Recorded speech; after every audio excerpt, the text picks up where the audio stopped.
Salam uşaqlar. Bugün biz OTK-nın deməli 17 may 2026-cı il tarixində birinci qruplar üçün keçirdiyi sınaq imtahanının kimya fənnindən olan sualların izahına baxacağıq. Deməli variantımız A variantı da səhv etmirəmsə, deməli 61-ci sualdan başladıq.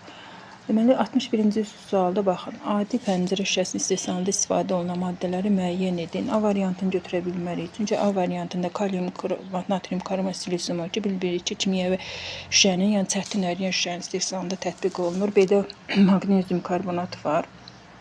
Yəni bu şüşənin istehsalında istifadə olunmur. C variantını götürə bilərik. Adi pəncərə şüşəsinin istehsalında biz bilirik ki, orada xammal kimi natrium karbonatdan, kalsium karbonatdan, bir də 6 mol silisium ölçüdən istifadə olunur. Ona görə uyğun cavab C variantıdır. Sonra 62-ci sualda nə deyir bizə? 2 xlor propan verilmişdir uşaqlar. 2 xlor propan natrium reaksiyası bizə Würtz reaksiyasını xatırladır. Biz alkanların monohalogenlə törəmələrini natrium ilə təsir etdikdə deməli alkan alınır. Demək 2 xlor propanı yazsaq, necə yazılır? Birinci onu qeyd edək. Karbon H3. Deməli xlor. Deməli bunun da üzərinə natrium əlavə edəndə natrium oradan xlorları götürür. Burada bilircəmsallar 2-2 atılırdı uşaqlar. Çünki burada orada deməli ümumi 2 xlor, burada eyri radikalları 2 dəfə təkrarlanır da. Elə bir alınan maddəni biz bu cür yaza bilərik. Karbon H3, karbon H, çizelgəli yazaq. Deməli karbon H,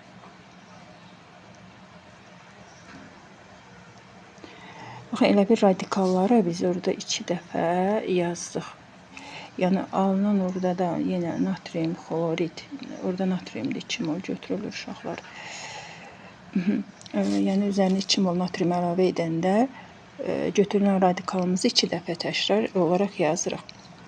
İndi alınan burada ən uzun maddəni adlandırmaq üçün ən uzun zənciri götürürük. 1, 2, yəni sağa da yönətmək olar. Burada uzun zəncir, sola da fərq etmir də, eyni maddə alınır. Onda alınan ən uzun zəncirə uyğun adı götürürük butan. 2-də biz radikal görürük də, baxın.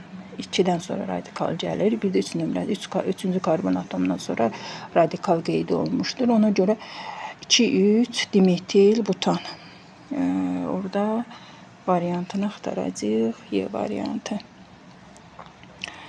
Sonra, yəni bu aldığımız maddə X maddəsi idi. Onu adlandırdıq. Sonra baxaq. Nədir? Sual nədir? Amonyakın katalitik oksidaşma reaksiyasında məhsullarını göstərin. Biz bilirik ki, amonyakın katalitik oksidaşmasından reaksiyanı da yazaq. NH3 üzərinə O2. Əgər burada katalizator götürülübsə, NO üzərinə su. Yanma tənliyində biz bilirik ki, N2 üstəcə su ayrılır. Yəni burada NO su variantlarını axtaracağıq. NO su, deməli 3, 4, B variantı.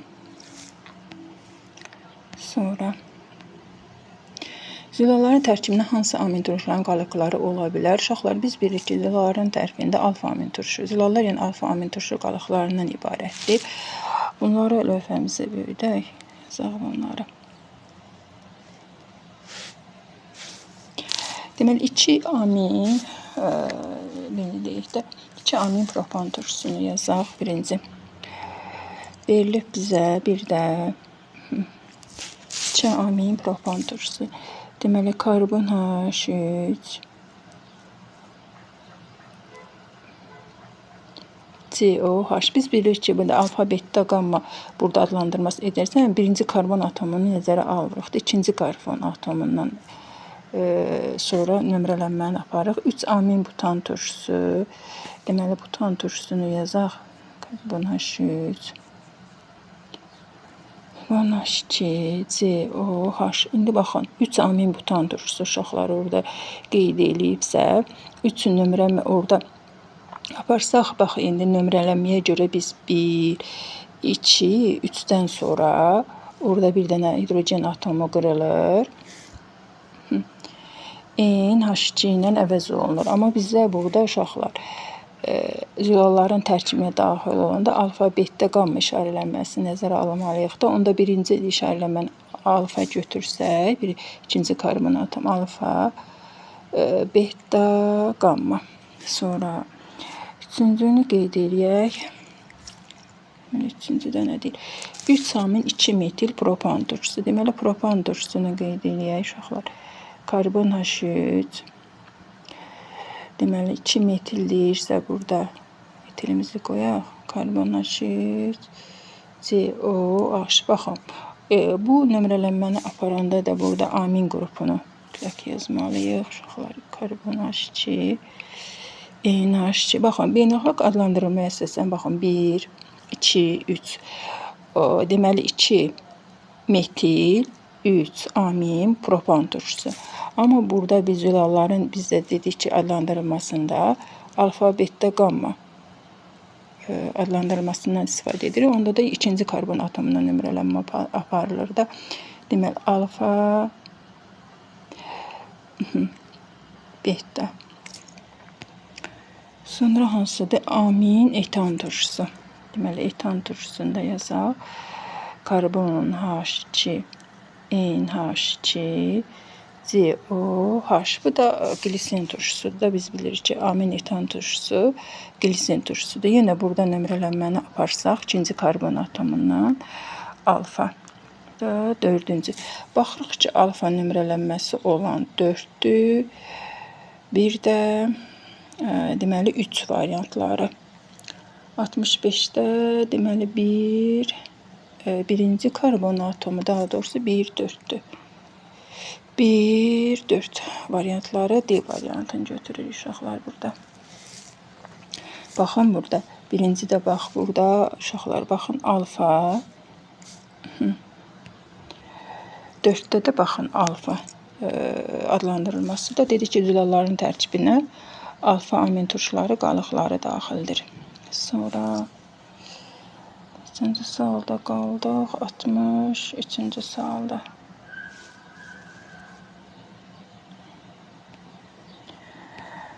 Üçüncü sualda bizə nə verilmişdi uşaqlar? 2 mol kalium 2SO4 məhlulu verilmişdi. Disis dərəcəsi 80% olarsa, məhluldakı kationların mol miqdarını müəyyən edin. Uşaqlar, bunu iki cür yaza bilərik. Yəni, burada verilənləri, bax, biz bilirik ki, disis dərəcəsinin tapılması üçün alfa bərabərdir. Disis 70 molekulların sayını, molekulların sayına bölüb biz 100-ə vururuq. Burada da qiymətləri yerinə qoysaq, burada yəni alfa bərabərdir, disis dərəcəsi 80 verib, ümumi bizə N 2 mol verib. Biz orada N-i bilmirik də, yəni disis 70 molekulların sayını tapılması üçün yenə burada 80 qiymətləri qoyaq yerinə. 80 bərabərdir, N bölünsün, ümumi 2 vurulsun 100. Burada da yenə N bölünsün 2 bərabərdir. Deməli, 80 bölünsün 100. Bu da ixtisar getsə 40-a. Deməli, 5, 80 də deməli, 100 daha doğrusu 20-yə bölündə 5, 80-in birini 4. Buradan da deməli, N bərabərdir. Belə deyək də, N bölünsün 2 bərabərdir 4, 5. Burada 5-in bərabərdir, belə deyək, 8-i bölək 5-ə. Bu da düşür 3 nöqtə, daha doğrusu 1,6. 1,6 mol. İndi biz burada disis 70 molekulların sayının 1,6'dan, amma bizə bu şərt qoyub ki, kationların mol miqdarını tapın. Biz də onda bunun disis tənliyini yazsaq, kalium 2 SO4 disis edir 2 kalium müsbət iyonuna. Deməli, üzərinə SO4, 2 mənfi. Baxın, burada 1 moldan 2 mol orada kation alınıb da uşaqlar. Onda əgər burada disis 70 molekulların sayı 1,6 olarsa, nə qədər kation alınacaq? X bilmirəm. Buradan da X bərabərdir.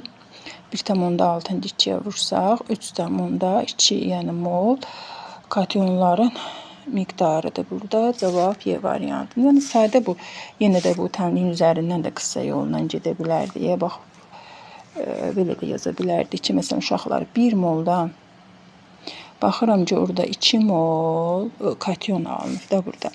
İndi 80% dissesiz edibsə, 2 molun 80%-ni qıraqda tapardım ki, 2 molun 80%-i nə qədər edir? Məsələn, 200%-dirsə, bunun 80%-i nə qədərdir? Deməli, burada 82-yə vurdum, 160-ı da 100-ə böldüm. 1,6 mol ionlara dissesiz etdiyini tapdım da. Yaxşı, onda əgər 1,6 mol ionlara dissesiz edibsə, 1,6 mol ionlara dissesiz edərkən kalium SO4-ə uyğun katyon neçə olar? X. Onda da yenə buradan, baxın uşaqlar, yəni bunu gəlin X1 qeyd edək, bunu X2 qarışmasın. Buradan da X2 bərabərdir. 3,2 olduğunu alaram. Yəni fərq etməz də sizə necə rahatdır, hansı üsulda sizə uyğundursa, hər ikisindən istifadə edə bilərsiniz. Yəni cavab 3,2-dir. Sonra kalkülüs sualı qalmadı burada. Natrium demə 66-cı suala baxaq. Deməli, bunda nəzəri suallara baxaq. Deməli, burada nömrə neçədirsə, yəqin ki 69-dur bu sual. 69 olacaq, səhv etmirəmsə. Yəqin ki 69 olur, çünki sonra 70 gəlir burada. Hansı qarışıqlar eyni üsulla ayırmaq olar? Su üstəcə qum, su üstəcə gil, su üstəcə etil spirti verilmişdir, su üstəcə benzin verilmiş. Uşaqlar, biz bilirik ki, su üstəcə benzin ayrıcı qıfdır. Su üstəcə etil spirti istilə su ilə ayrılır. Amma su üstəcə gil, su üstəcə qum, qum və gilin ümumi formulu silisium O2-də suda həll olmur. Hər ikisində biz fərq etməzsə süzmək suyu götürəcəyik. Ona görə də burada 1, 2 variantı. Deməli, burada deməli, bax, biz 67-ci suala da baxaq. Hansı halda maddələrin verilən miqdarında atomların ümumi sayı eynidir? Uşaqlar, bunlar tənasübdə 67-ci suala baxırıq. Bunu tənasübü ilə də qurmaq olar. Məsələn, 2 mol amoniakda, yəni belə bir uzun-uzadı da yazmaq olar. Əgər 4 cəmi mənim atomum varsa, onda daha doğrusu 1 mol da istəyirəm. Deməli, 1 mol amoniak deməli, molekulunda cəmi 4 atom varsa, bəs 2 mol NH3-də X atom var. X-i də buradan tapsaq, çarpaz üsulda belə deyək, X bərabərdir. 4-ü bu 2-yə vurduq, 8 atom. Yəni, belə hamısını tənasüb qurmağına uzun vaxt gedir də. Gəlin elə bir şifahi üsuldan istifadə edək. Yoxlar, burada baxın. 2 mol NH3-də 3-ü ilə bu 1-i toplayaq. Neçə elədi? 4. Yəni, NH3-ün belə deyək, indeksinə baxırıq. Azotda NH3-də bir dənə azot atomu var. 3 dənə hidrogen atomu topladım. 2-ni vurdum 4-ə, 8 atom cəmi burada var. Yenə 1 mol etanda, bax, indekslərini toplayırıq. Bu 2-nin üstə 6 gəldim. 8-i 1-ə vurdum, 8. Sonra 2 mol karbon H4-də, bu 4-ünə 1 yazılmır da, toplayırıq 5 metan qazında. Yəni, metan qazı 1 karbon atomundan ibarətdir, 4 hidrogen atomundan. Topladım indeksləri 5. Bu, cəmi bu 4 üstə gələ bilir ki, bax, 1-i bu vururuq, bax, bu 2-yə. Vuranda da 2-yə biz bilirik ki, 10. 10, yəni yazılı surətdə göstərirəm ki, oradan gəlir. 4-ün üstəcə 1, 2-yə vurduq. 10 atom cəmi buradadır. 4 mol asetilin qazında yenə baxın uşaqlar. Burada deməli bu 2-lər toplanır. 2-nin üstə 2 gəldi. Deməli elədi 4. 4-də də 4-ün, yəni bu əmsala vurdum 16. Yəni 4 mol asetilin qazında cəmi 16 mol atom var. 3 mol hidrogen sulfitdə yenə 1 ilə bu 2-ni topladım. 3-də 3-ün 9. Baxırıq ki, verilən miqdarın atomları ümumi sayı eyni olan hansı variantlardır? Baxın, 8 variantlarını götürürük. Yəni 2 mol deməli amoniakda, 1 mol etan qazında amoniakların, daha doğrusu atomların sayı orada eynidir. Ona görə 1-2 variantı, daha doğrusu orada 1-3. 1-3 B variantı. Sonra burada məsələmiz, lövhəmiz açaq burada.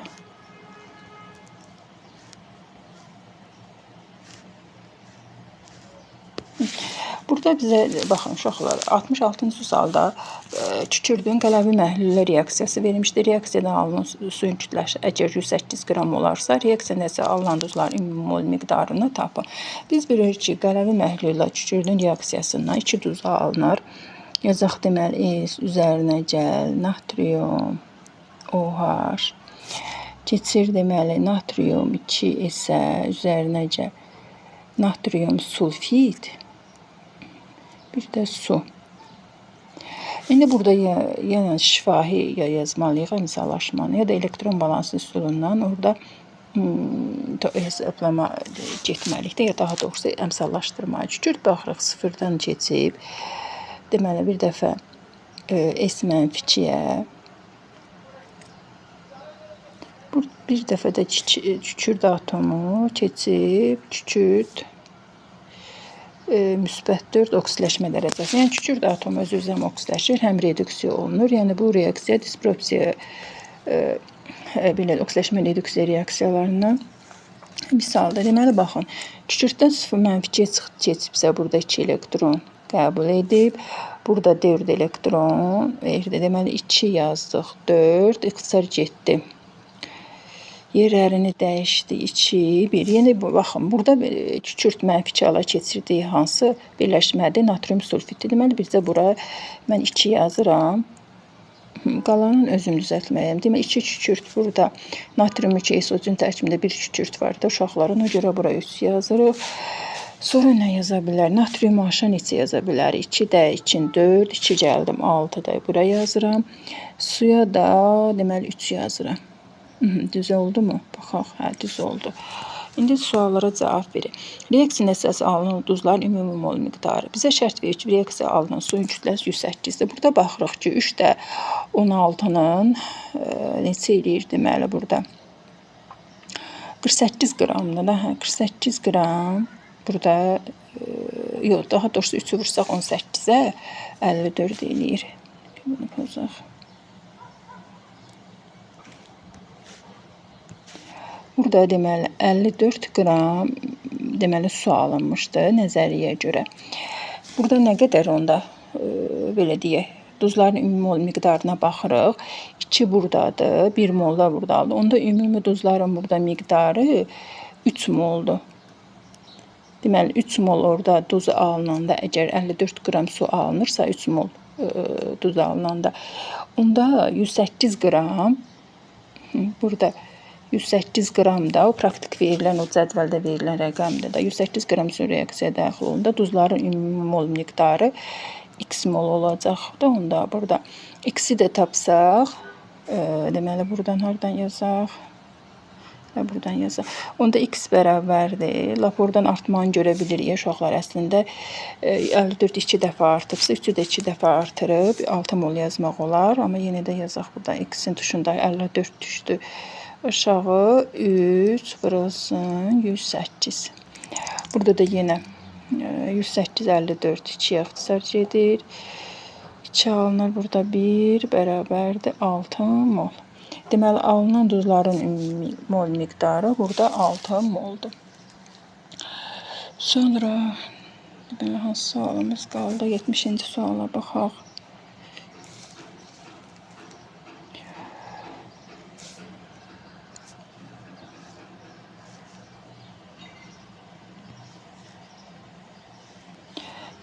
Sualda nə deyir? Hansı reaksiyalar molekul daxili oksidaşmə reduksiya reaksiyalarıdır? Uşaqlar, biz bilirik ki, molekul daxili oksidaşmə reaksiyaları o reaksiyalara deyilir ki, oksidaşdırıcı və reduksiya edici eyni bir hissəcin yaxud da belə deyək də molekulun daxilində olsun.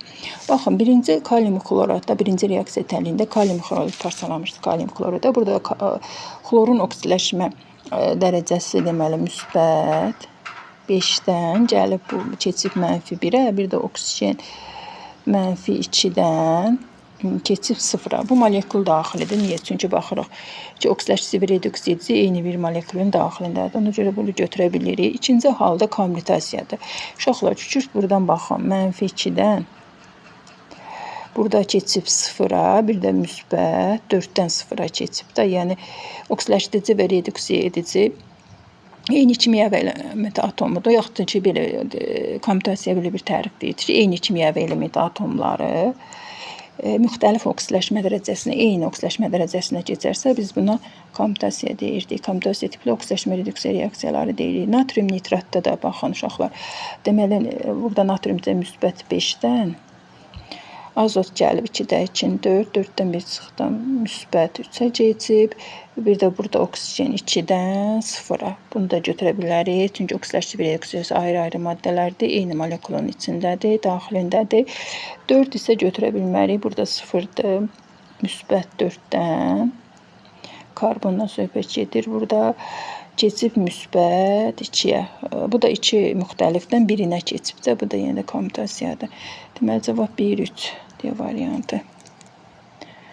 Sonra baxaq. Hansı alkanın bir molunun tam yanmasına alınan suyun kütləsi daha çoxdur? Uşaqlar, ya bunu bütün bu birləşmələrin ümumi formullarını yazmalıyıq. Biz də bilirik ki, alkanların ümumi yanma tənliklərini yazanda uşaqlar, biz bilirik belə bir ümumi keçid görsədək də.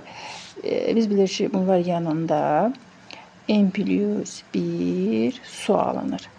Yəni, burada suyun adını çəkdiyi üçün elə bu hesabı bunun üzərindən gedək. O bizlər lazım deyil. Baxın, 2 metil butanda neçə karbon atomu var? 2 metil butanı yazsaq, uşaqlar, baxın. Birinci halda, bax, 2 metil butanın tərkibində butanda 4 dənə karbon atomu var. Metildə də burada, uşaqlar, 1 dənə karbon atomu var. Deməli, bu alkanın ümumi formulu karbon 5, H12-dir. Bu da yananda biz bilirik ki, karbonların sayından, bax, orada dedik, N'in sayından 1 vahid artıq, yəni 5-dən 1 vahid artıq su alınır. Bunları qeyd eləyək. Bu birincidir. İkinci, öncə bunları yanma tənliyi yazsaq, sizin çox vaxtınız gedir. Ən qısa yol budur. Baxın, 2-3 dimetil pentan deyil. Pentanda uşaqlar, biz bilirik ki, pentanda neçə dənə karbon var? 5 dənə pentandadır. 2-3 dimetil deyir axı. 2-3 dimetildə də belə deyək də 2 karbon atomu da 2-3 dimetildir. 5 ilə 2-ni topladım. Deməli, 2-3 dimetil pentanda 7 dənə karbon atomu var. Bu da eləyir 7-də 2, 14, artıdıq 16. Bu da deməli 1 molunun yanmasından 8 mol su ayrılır. Sonra hansı qaldı? Heksan. Heksan da normal halda heksanda biz bilirik ki, deməli 6 karbon atomu var. Deməli, bu da elədir 14 hidrojeni keçdi. 1 mol, deməli 6-ın üstə 1 gəlirik də, elə bir 7 mol oradan su ayrılır yanması zamanı. Sonra hansı qaldı? 2-3 dimetil butan. Uşaqlar, 2-3 dimetil butan, heksanda yazar karbon 6H14. 2-3 dimetil butanda 4 dənə karbon atomu var da, biz bilirik. 2-3 dimetil, yəni 2 dənə də metili var da onun yanında. Elə bir bunun ümumi birləşdirsə karbon 4, üstəcə karbon, belə deyək də 2, yəni bu karbon H3-ü bunun deyir ki, 2 dənəymiş də. Ona görə orada karbonu uşaqlar 2 yazırıq. Bu da eləyir cəmi yazaq. Karbon 6H, deməli 14. Bunun da elə buradan karbon 6, H14, deməli alınır suyu, karbon, daha doğrusu suyu yazırıq. Deməli 7 molekula H2O. Uşaqlar, baxın, burada hamısında da sualı necə qoymuşdu? Hansı alkanın 1 mol tam yanmasına alınan suyun kütləsi daha çoxdur? Daha çoxdur. 6 mol su çox olar, 8 mol, 7 mol. Təbii ki, burada 8 mol su çox olar da. Ona görə burada ABC qoymayıblar. Biz bu, yəni bu, yəqin ki, bu variantı götürürük də, belə deyək. A deyək, B deyək də, B variantını götürürük. Yəni, burada karbon 7H6 nömrəli alkanın yanmasına daha çox mol su ayrıldı.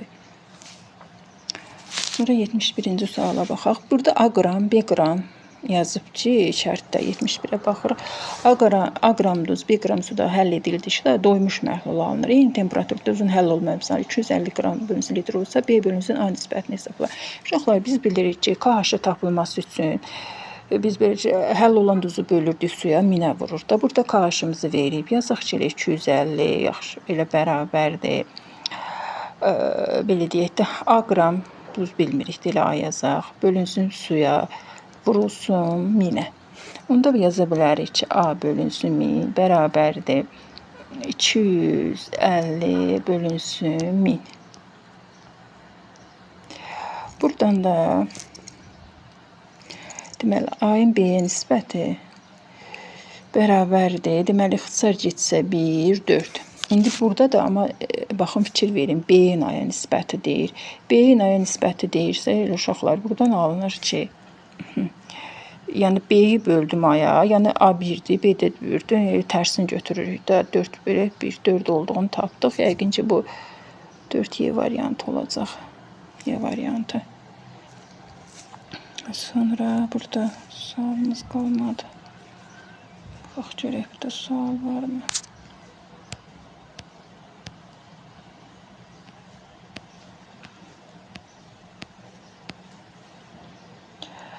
Biraz bunlar solğun verilib. Yenə də uşaqlar oxumağa belə deyək də cəhd göstərək ki, bu nə demək istəyir burada. Doymuş bir atomlu alifatik spirt verilmişdir. Yəqin ki, yazıb. Spirtdən alınan nə yazıb burada? Spirtdən alınan sadə efirin nisbi molekul kütləsi 103-dür. 100 yəqin ki, 2-dir bu.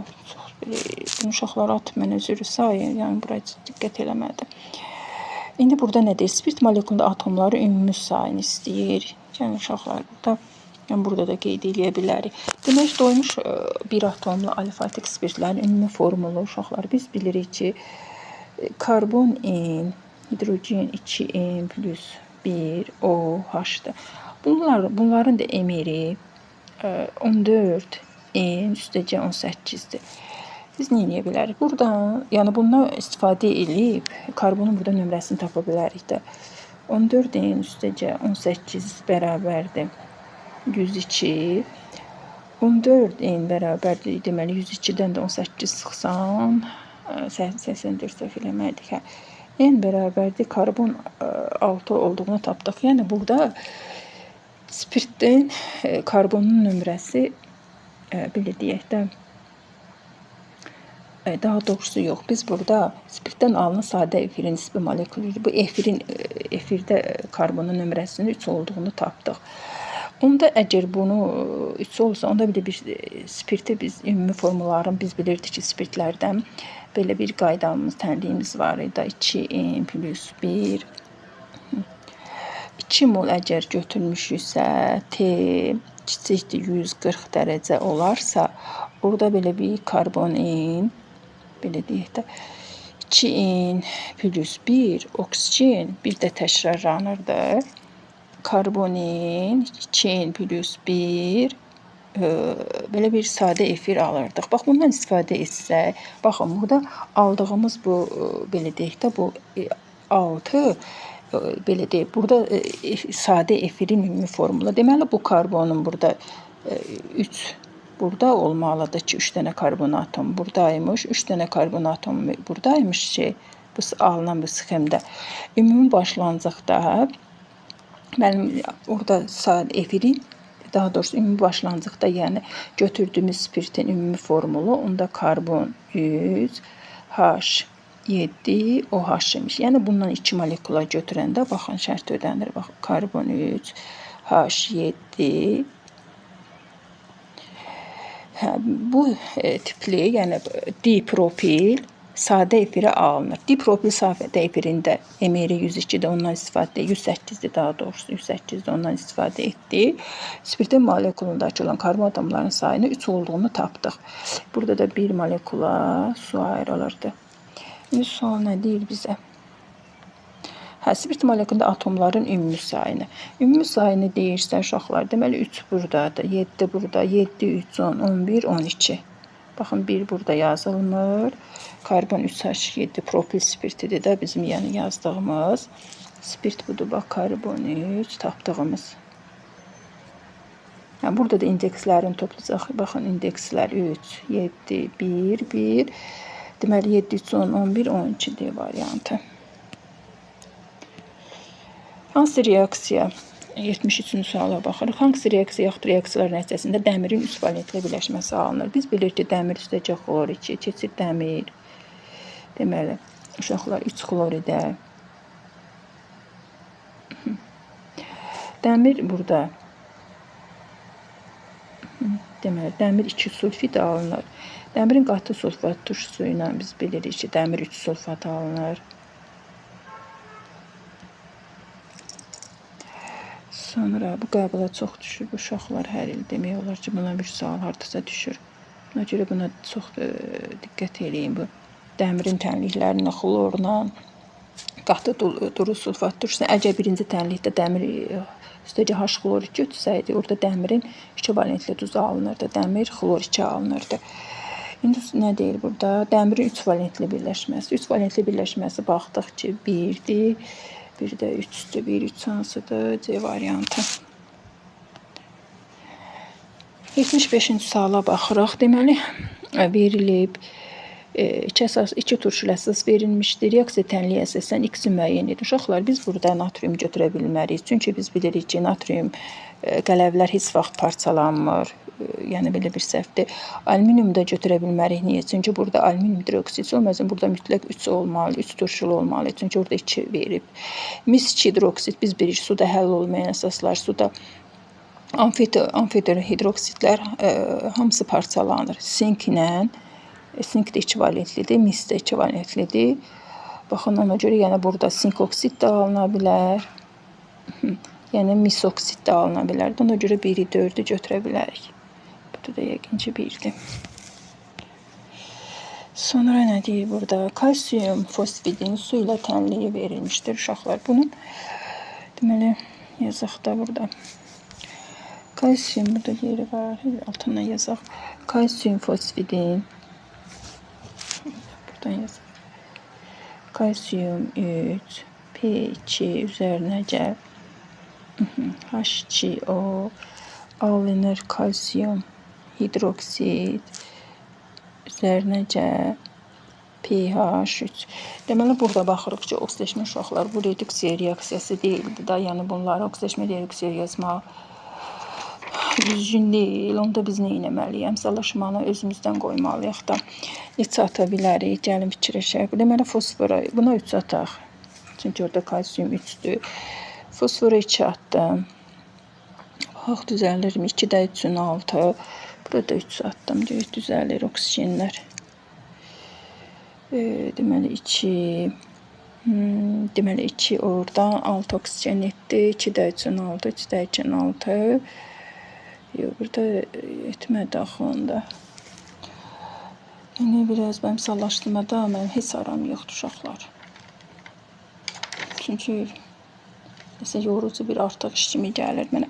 Deməli, 3 kalsiumu yazdıq bura. 3-də 2-nin 6. 3 bura qoyduq. 3 burada. Sonra nə səhv elədik burada. Baxaq görək, hara nə səhv qoyduq. 3 atdı 2P suya 6 qoyaq da. Çünki burada da var. Niyə onu fikirləşməmişik biz? Suya baxın uşaqlar, 6 qoymalıyıq ki orada. 6 H2 qoymalıyam. Niyə 6 qoymalıyam? Axı kalsium hidroksidin tərkibində 2H var orada. Vurdum 6, 2-də 3-ün 6. Hə, indi düz oldu. İndi burada nə istəyir bizdən? Kalsium fosfidin 0,6 mol kalsium hidroksid alınmışdı. Nəzəriyyəni biz həmişə yuxarıda yazırıq da. 3 moldan baxırıq ki, burada 44,8 litr fosfin qazı alınmışsa, onda 0,6 moldan da burada x litr. Yenə burada çar tənlikdir də x bərabərdir. 44,8 yox, daha doğrusu bir də yanlış yazdıq.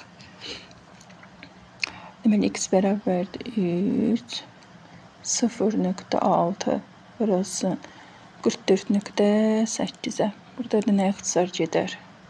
Burada 0,2 qalacaq. 0,2-ni də 44,8-ə vursaq, 2-ni 44,8-ə vurduq, 89,6, 0,2 nöqtə olduğu üçün 8,96 litr götürək. Deməli, burada cavab hansıdır? Yəqin ki, bu 8,96 olacaq C variantı. Sonra sualımız qalmadı burada. Demək 77-ci sualda uşaqlar bizə X maddəsi verilir. Bunun su ilə reaksiyası natrium hidroksid alınıb. Hər hansı bir maddə götürüblər, natrium hidrokarbon. Amma bir şərt qoyub ki, hamısı hər ikisi yəqin ki, ikisinə də aiddir. Birləşmə reaksiyasıdır. Bunu düzgün qeyd ediblər. Burada A variantını götürə bilmirik. Çünki natrium hidridin su ilə reaksiyası mübadilə tiplidir. B-yi də götürə bilmərik. Çünki natrium su ilə reaksiyası natrium hidroksid verilir. Orada əvəz etmə reaksiyası gedir. Cavab burada C-dir. Çünki X-i natrium oksid götürsək uşaqlar, baxın, biz bilirik ki, natrium oksidin deməli burada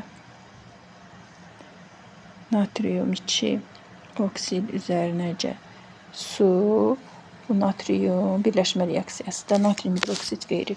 Natrium hidroksidin də 1-1 nisbətində CO2 ilə reaksiyasında biz bilirik ki, turş duzu alınır da. Natrium OH üstəcə CO2 alınır. Natrium hidrokarbonat. Ona görə burada cavab D-dir. Demək, 80-ci suala baxaq. Həm turş, həm qələvələrə reaksiya daxil olan oksidi müəyyən edin. Uşaqlar, biz bilirik ki, həm turş ilə qələvə reaksiya daxil olan oksidi tapmaq üçün, yəni amfoter ilə fikir veriliksə, yəni oksid amfoter olmalıdır.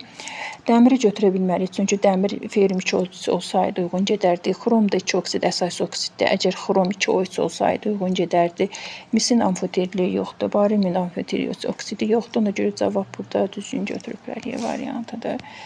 Sonra 81-ci suala baxaq. Deyir ki, X nitrat duzun parçalanmasından X-in 2 valentli duzu alınıb. Baxın, burada yəni X 2 valentlidir. Orada NO2 bir də OH alınır. Biz bilirik ki, uşaqlar, mis pasiv metalda olsa, onun mis 2 nitratın parçalanmasından mis oksidi alına bilir də.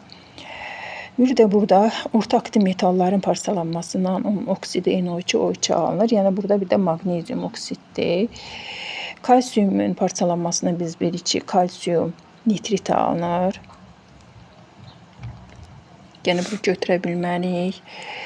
Civədə də belə deyək, civə alınır da üzərinəcə NO2 idi. Burada O2-ni də yazmışkən oksiddir. Yəni civədə bu sxema uyğun getmir də, tək metal alınır. Ona görə bizə mis maqnezium variantları 1-3, yəni 1-3-ü götürürük.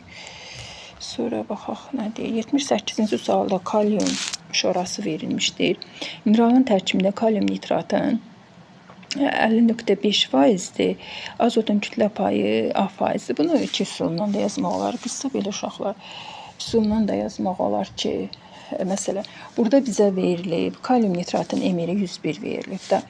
Əgər 101-in içində 50.5%-i bilirik də, gəlin faiz kimi qeyd etsək, baxın, bu 101-dən istifadə edək. Deməli, 101 qram kaliumin üçün içində, baxın, mineralın tərkibində deyir 50.5. Əgər 50.5 faiz qeyd edək. Faiz orada kaliumin üçün kütlə payı 50.5%-dirsə, onda götürdüyümüz azotda, baxın, bu 14-dən 14 qram da o kalium NO3-ün daxilində də 14 qram azotda kalium NO3-ün daxilindəkindən söhbət gedir. X faiz təşkil edər. Yəni buradan da tapsaq X-i bərabərdir. Deməli oradan X elə yazaq da onda 104-ü bura yaz, 101-i daha doğrusu bura yazaq.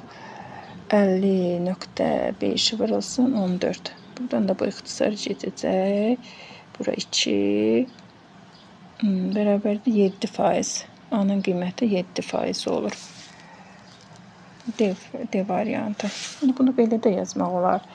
Yaxud da ki, belə sonuna da yazaq. Emeri yaz, kalium nitratı orada 101 verilmişdi. Onda siz yazırsınız ki, ikinci üsul belə deyək də, omega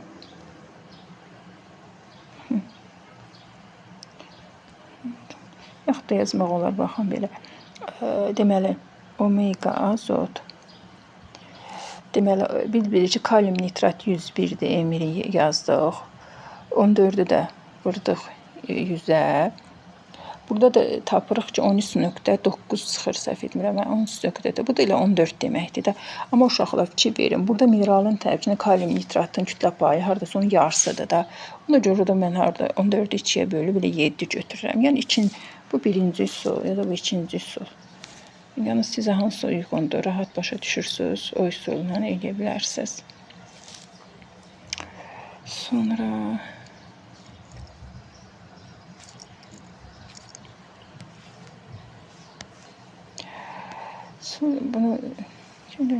buna baxaq. 82-ci sualda nə deyir bizə?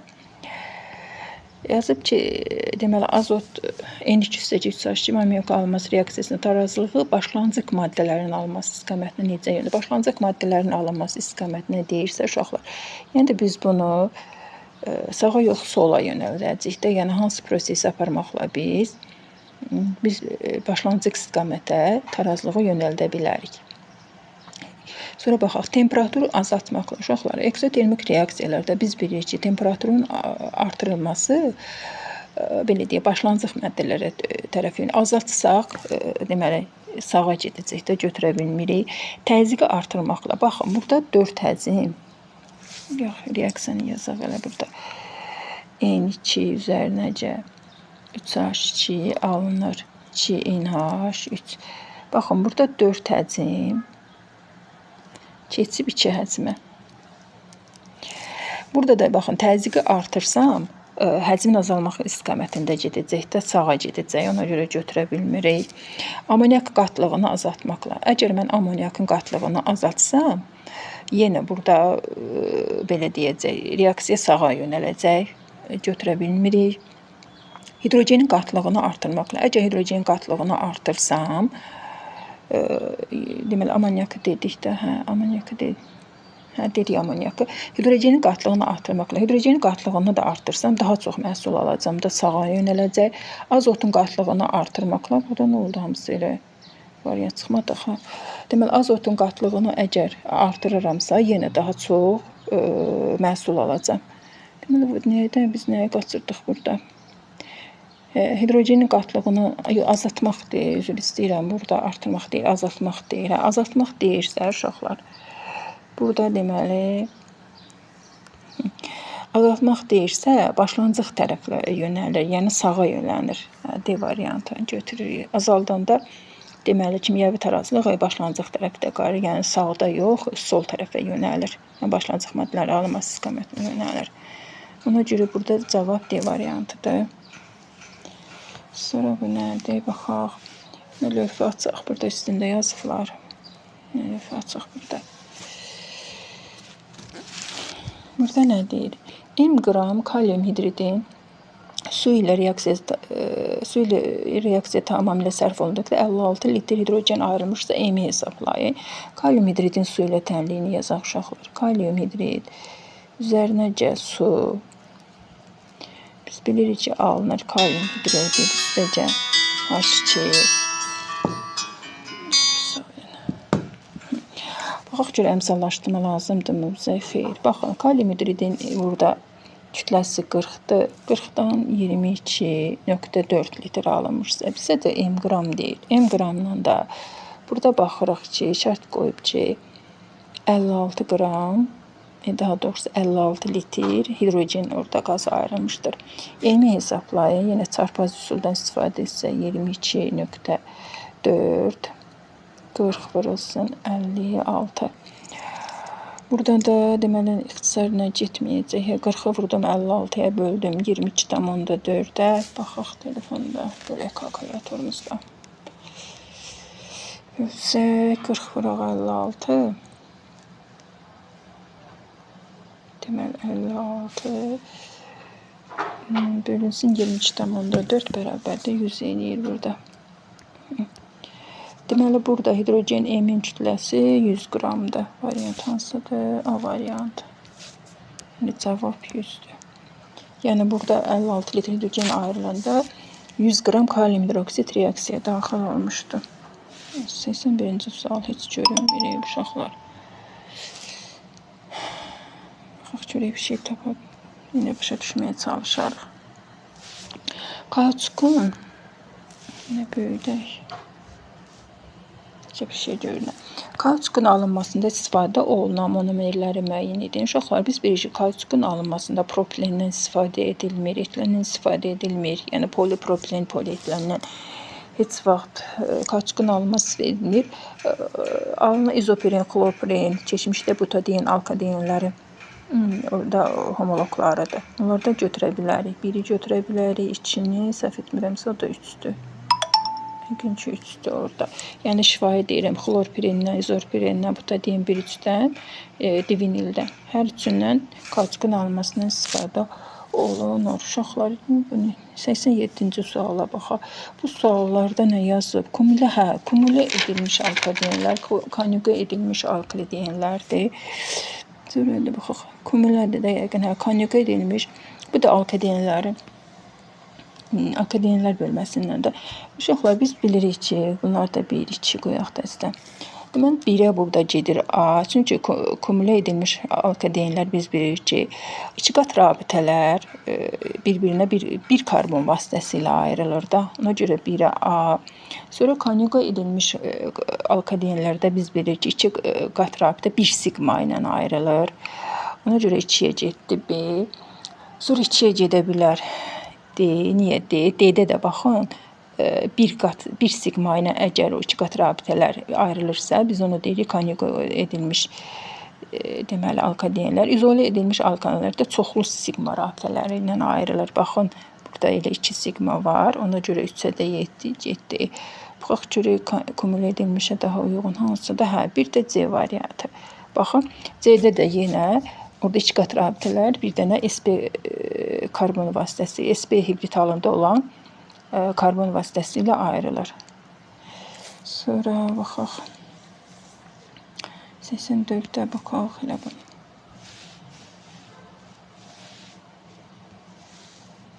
Hı.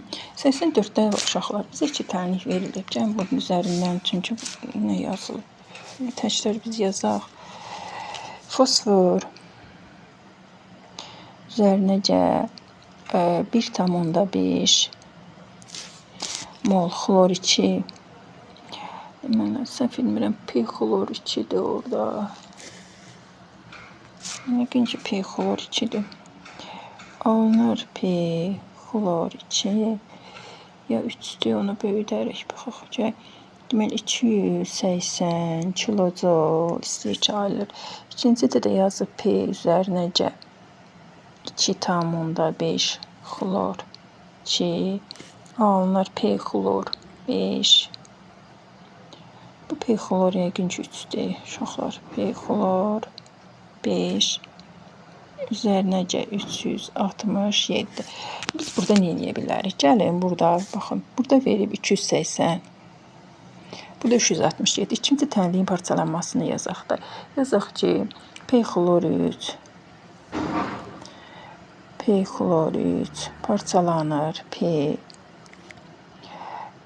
fosfor üstəcə 1,5 xlor. Biz tərəf-tərəfə toplayaq deyə bu tənlikləri. Birinci tənliyinin tərsini yazırıq. Üzərinəcə, daha doğrusu parçalanma olduğu üçün biz orada mənfi qoymalıyıq. 280 kilojol. İndi nə edə bilərik? İkinci tənlikdə olduğu kimi yazaq. Fosfor üzərinəcə 2,5 xlor 2 fosfor 5 xlor üzərinəcə 367. İndi biz bunları tərəf-tərəfə çıxsaq, baxın, bunlar ixtisar gedəcək. 2,5-dən 1,5 xlor çıxanda 1 xlor qalır. Yəni, bax, bunlar tərəf-tərəfə çıxsa 1 mol orada xlor atomu qalır. P xlor 3-də, baxın, bunlar da elə bil ki, ixtisar getmir də yerində qalır, elə deyək. P xlor 3 üzərinəcə xlor 2 keçir xlor 5-ə. Yenə də burada 367-dən 280-a çıxsaq, neçə qalar oradan? 87. 87 kilo Bunu səhv eləmədik, baxaq bir də. Deməli 367 çıxılsın 280. 87 kilojoule müsbət istilik şairlər. Burada nə deyir, reaksiyasının qısa o tənliyini yazdıqda biz axırıncı baxın uşaqlar. Burada bax bu axırıncı reaksiya tənliyi yazı, istilik effektini tapın. 87 cavab. 87 kilojoule yəqin açıq tipli testi. Sonra 85-də nə deyir? Burada yox. 88-i yazaq.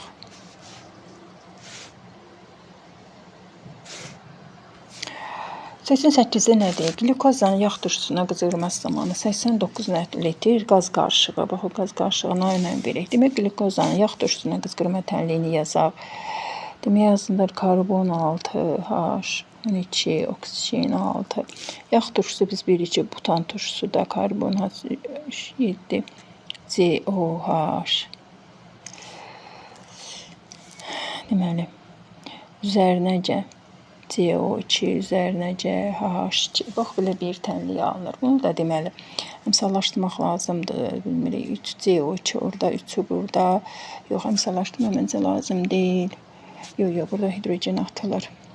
7, 8, burada 2 qoysam, 7, 8, 2, 12 eləyir. Baxın, burada indi nə yazmalıyıq? Verir 180 qram. Burada glukozanın parçalanması zamanı neçə qram yağ turşusu alındığını və reaksiyanın praktik çıxımını hesab. Demək, karbon 3H7 COH-ı da hesablasaq, 3 də 12, 36, 36, 44, 44-dən 12, 56, 56-nın da üstünə deməli 32 gəlsəm, 2-dən oksigen atomu toplayıram. Oradan 6, 2, 8, 88. Deməli, yağ turşusunun emiri 88-dir. Baxın, burada yazaq. 88 qram yağ turşusundan nə qədər burada qaz qarışığı alınıb. O 2 də deməli, baxaq, 3'ü burada, 3, 4, burada 2 qoymalıyıq ki, əmsallaşma düzləyəsin. Baxırıq ki, burada 24, 44, 89.6 litr. Orada belə deyək, nəzəriyə görə qaz qarışığı ayrılır. Yenə baxın, orada 89.6 verilib. Yenə 89.6 litr qaz qarışığı ayrılanda yenə 88 qram belə deyək də butan turşusu reaksiyaya daxil olacaq. Yenə 180 qram orada glukoza parçalanacaq. Yəni burada bu nəzəriyyə ilə praktik rəqəmlər üst-üstə düşür də, bir dəyişiklik yoxdur. Bizdən nə şərt istəyib? Bax, reaksiyanın praktik çıxımını hesablayın. Başda da uşaqlar bizə 720 verir, baxın. Onda yaza bilərik ki, omega, daha düzü praktik çıxım bərabərdir. Deməli, 180 bölünsün. Orada praktik rəqəm, daha doğrusu praktik bölünsün nəzəri rəqəm, vurulsun 100. Burada neçə eləyər? Xərcələk. 180. Bölünsün 720. 25% bərabərdir. Deməli, orada praktik bizim çıxımımız 25%'dir. Açıq tipli tezdir də bu yəqin. Açıq tiplidir. 89-cu suala baxaq elə burada. Demək, manqan 4-oksigen H xlor reaksiyasına 72 qram su alınmış. Demək, tənliyimizi yazaq. Manqan O2 üzərinəcə H xlor. Biz bilirik ki, keçir manqan xlor 2-yə. Bu xlorun laboratoriyada alınma üsuludur da. H2 dəfələrlə yazmışıq. Bilirik ki, bura 4'dür. Yəni, bunu qırmızı ilə yazaq. Bu 4'dür. Xlor 4 oldu. Suya neçə ataq? Burada bir 2 ataq. Bərabər 8 də elə bilirəm. 2 oksigen burada. 2 oksigen burada. İndi burada nədən istifadə edəcəyik? Demək, 72 qram su alınmışdı. Baxırıq ki, nəzəriyyədə 36 qram su alınmışdı. Deyir ki, reaksiya zamanı alınan manqan xlordan mol miqdarına və alınan xlorun həcmini. Baxırıq ki, nəzəriyyədə 22.4 oradan belə deyim də, xlor reaksiyaya daxil olanda 36 qram suda 1 mol da H xlordur. Onda buna uyğun, əgər şərtdə baxın, orada 72 qram verir bizə. 72 qram da su alınanda, deməli, burada X qoyaq, bunu da Y mol qoyaq. Baxın, burada yenə X-in 36 baxırıq ki, oradan 2 dəfə artıb da, 23,4-də deməli 2 dəfə artsa oradan olacaq 44.8 da birbaşa yazaq da uşaqlar. 44.8 litr xlor olacaq. Buradan da 2 dəfə artacaq 2 mol. 2 mol da manqan xlorid reaksiyaya daxil olacaq. Deməli 1 olacaq 2 mol. 2 ayrılan xlorun həcmi də 2-dir. Yəqin ki orada ayrılan xlorun həcmi də 44.8 litr. Sonra baxaq nə sualımız qaldı. 85 dənədir. ABC-mini, protonların sayı qısa elektron, iyonların qısa elektron formulunu verib. Burada səhv eləməliyik. Niyə belə bir şey atdıqları mənə bilmirəm. Təmiz fikir verməklər də. Mən də fikir vermədim, üzr sağ. Burada x 85-ci sual. Görək 6 müsbətdir, 7 3 mənfidir. Burada qeyd edək. İndi böyüdərəm bir də üstündə uşaqlar fikir verəsiniz. Deməli x-in protonu A-da, y-in də protonu B-dir. Bilmirik nəsədir. Sadəcə baxın. X orada səhv etmirəm 6 müsbətdir deyəsən. Ya 2 müsbətdir. Baxaq. Neçədir elektron? Baxaq üstündə bu nə dəyişdik bir dəfədə. 6 müsbətdir. 3s2, 3p6-dır yəqin ki.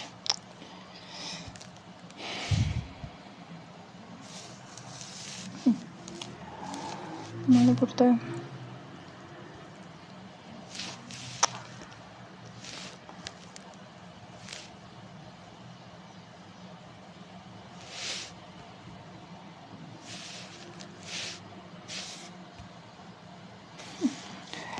deməli burada x6 müsbət veribsə, bax buna testi də veriblər, mən bilmədim bunu. 3 mənfi götürək. Onda oradan A bərabərdir 24 alınacağında uşaqlar, onu deyəcəm də niyə 24-dür. B bərabərdir 15 alınacaq. A üstəcə B-in də cəmidir. Oradan tapın. Bu da 24 15 elədi 39.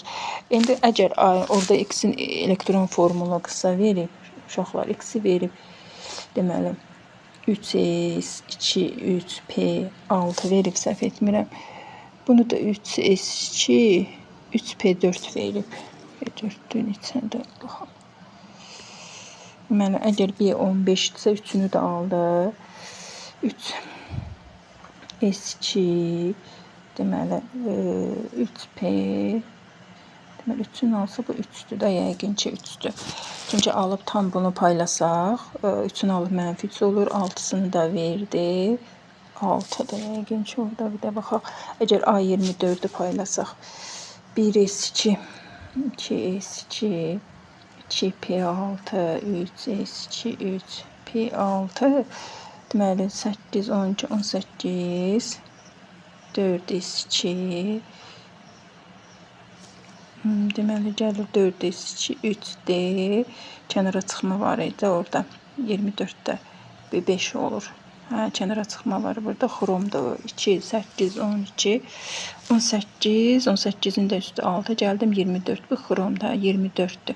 Burada fikir verin, 6 dənə elektron itirib, bu iyonun konfigurasiyasıdır. Uşaqlar yazdığımız, bax bu elektron, qısa elektron, yəni iyonundur, bax bu. Biz orada protonların sayını A-ya B-yi tapdıq, sonra da bizə o toplamı istəyir. Sonra